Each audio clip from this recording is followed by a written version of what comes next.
Hey, welcome back to the Greenish Diaries. Today we're back at the flower plot and we're going to be pruning some trees.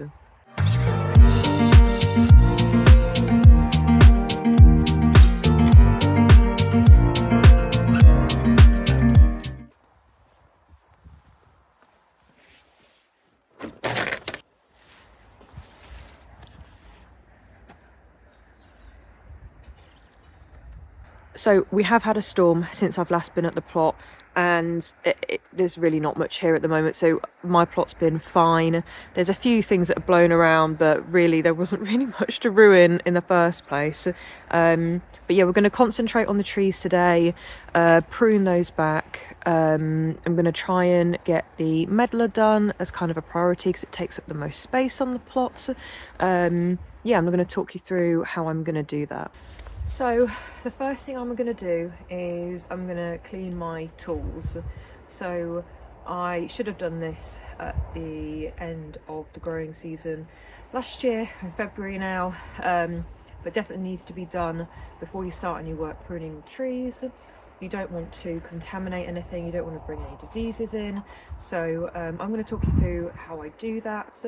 I'm going to be using secateurs, a pair of loppers and a small handsaw. So you can see here I've got my secateurs and my loppers. I'm not going to clean the handsaw because that's actually brand new, I haven't used that yet, so that's absolutely fine. I've got a dish or something to hold the liquid in that I'm going to disinfect and clean my tools with. I've got a brush, not the one I usually use, so this is a bit of a soft brush. If you've got a hard brush it's better. And I've got some water to dilute the liquid. Now, I don't necessarily recommend J's, it's just a bottle that was left in the shed that I can use. So I would recommend using something that's a bit more eco-friendly, but the most eco-friendly thing is to at least use what you've got before you move on to something better. So anyway, that's all you need, and I'm just going to get on with it. So tools clean, ready to go. If you have got some oil, I do recommend that you oil your tools. I don't have any on me today right now, but I will definitely be doing that. But it's fine, a couple of uses, but yeah, it just keeps them in good condition, working smoothly, less hard work for you. So as I said, the tools I've got, so I've got loppers, secateurs and a pruning saw. So this is the pruning saw that I'll be using today. This is just for any larger branches that I think I need to take out. So hopefully not too many, would be quite nice. So what I'm trying to achieve is I need to remove anything that looks diseased or dead. That needs to come out. Any branches that are crossing, I've noticed already that there's quite a lot of branches that are crossing in the Medlar. It hasn't really been very well maintained maybe over the last few years, but that's fine, we can deal with that. And I'm looking to not take any more than 1/5 of the branches out of the tree. So the reason for that is I think you effectively shock the tree, and it will send out in spring, it will start sending out water shoots, which is basically really vigorous straight growth from the points that you've pruned. Now the reason that you don't want that is it's just going to create overshading in the branches, which is part of the reason why you're pruning, is to let more light in, let more air in, and the water shoots don't produce any or very little fruit, so they take a lot of energy, they overshade, overcrowd the tree, and you don't really get anything in return anyway. So you really don't want to, you want to avoid that if you can. That's not to say that if you start seeing water shoots come through that you can't do anything about it. When they're young, when they're still quite short, they haven't grown much, you can just pull them off by hand. If you leave them any longer, you will just need to prune them back as and when you see them, but we're trying to avoid that. But a lot to take out, I think, on this tree.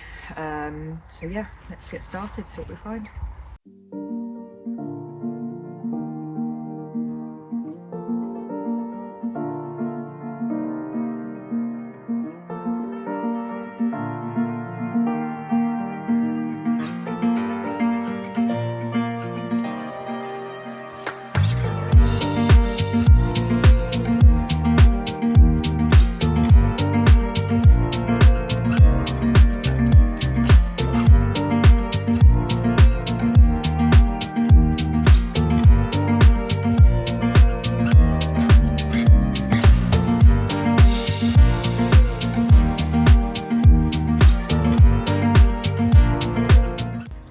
Okay, so this is a really good example of what you're trying to get rid of. So this doesn't look like a lovely branch on a tree. It's going every which way. It's been growing, just trying to find sunlight because the canopy is really overcrowded, and it started rubbing on other branches, which is just a point where diseases can start harbouring and getting into the tree itself. So cut this off completely. I've made sure that, bearing in mind the width, the diameter that I've cut this, of the branch that I've cut, is more than 2.5 centimetres. So what I've tried to do is make sure that I'm cutting far enough away from the main branch that I'm not affecting the branch collar, but not so close that I'm gonna cause a point of weakness in the tree, and not so far away that I've left a little stub, which is equally unhelpful. So yeah, fab. Nice piece to get out.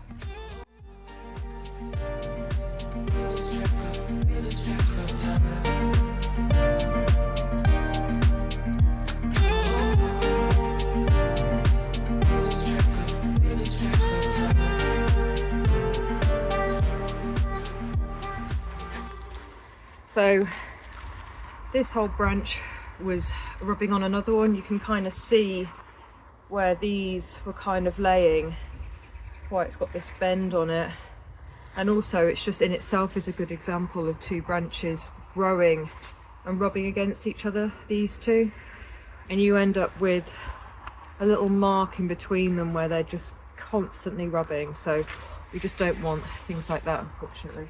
As you can probably see, this might be a little bit more than 20% by the time we're done. I hadn't quite realised just how many branches are crossing and really rubbing on each other. So it's more important to get that done, and just hope that the tree kind of recovers from that. What I'll have to do is just give it a good mulch, make sure it gets a good water, just to help it sort of bounce back from how much I'm needing to cut off. But longevity wise, it's the best thing for the tree, I think, unfortunately. So I think I've taken out the main branches that were really rubbing on each other, so hopefully I can put the saw away now, and I can just start tidying up any of the smaller branches that are already crossing or will be sort of later on in the year. So I'll get that sorted now.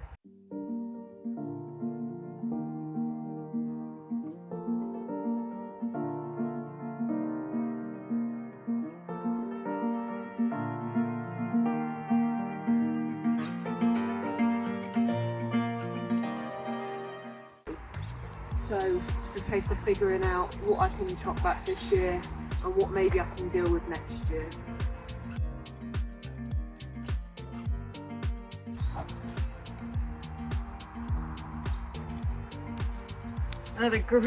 Unfortunately, another great example of why we need to prune and look after trees. So you can see it's all over the place, but if you look carefully, you can actually see the damage that's been caused to these branches, even just between themselves. You know, there's a real scar just along here where you're going to get disease and all sorts of things when them two elements are rubbing against each other.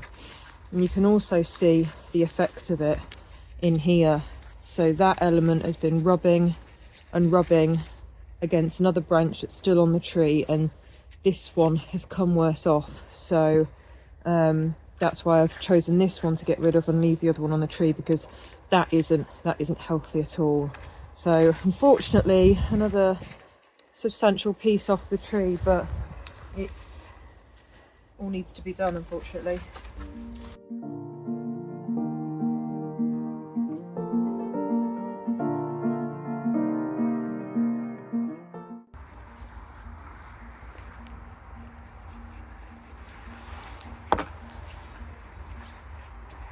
That's it, off the Medlar today, I promise. It is a lot better because there's no real rubbing branches now. There's a couple quite high up, but they look quite new, the shoots, so I'll have to bring my bigger ladder to get to those because I can't quite reach them on that step ladder. Wasn't really able to shape it into something slightly prettier looking at the moment. I've taken off as much as I think is good for it for this year, so I've just prioritised its health, and next year when I come to prune it again, then I can have a little bit more of a play around with sort of bringing in some of the bigger branches, maybe lifting the crown slightly, so just getting rid of some of the lower branches. That will just make it feel a bit smaller and give me a little bit more room back on the plot for some underplanting, which will be quite nice. But for today, that's it on the Medlar. So let me know if you're pruning trees at the moment. Do you have a Medlar that you're pruning? Do you have a tree that has been neglected that you're kind of contemplating how you're going to go about it, like me? And do you think I could have been more harsh, or maybe I've been a bit too harsh? Let me know. But yeah, thanks for watching.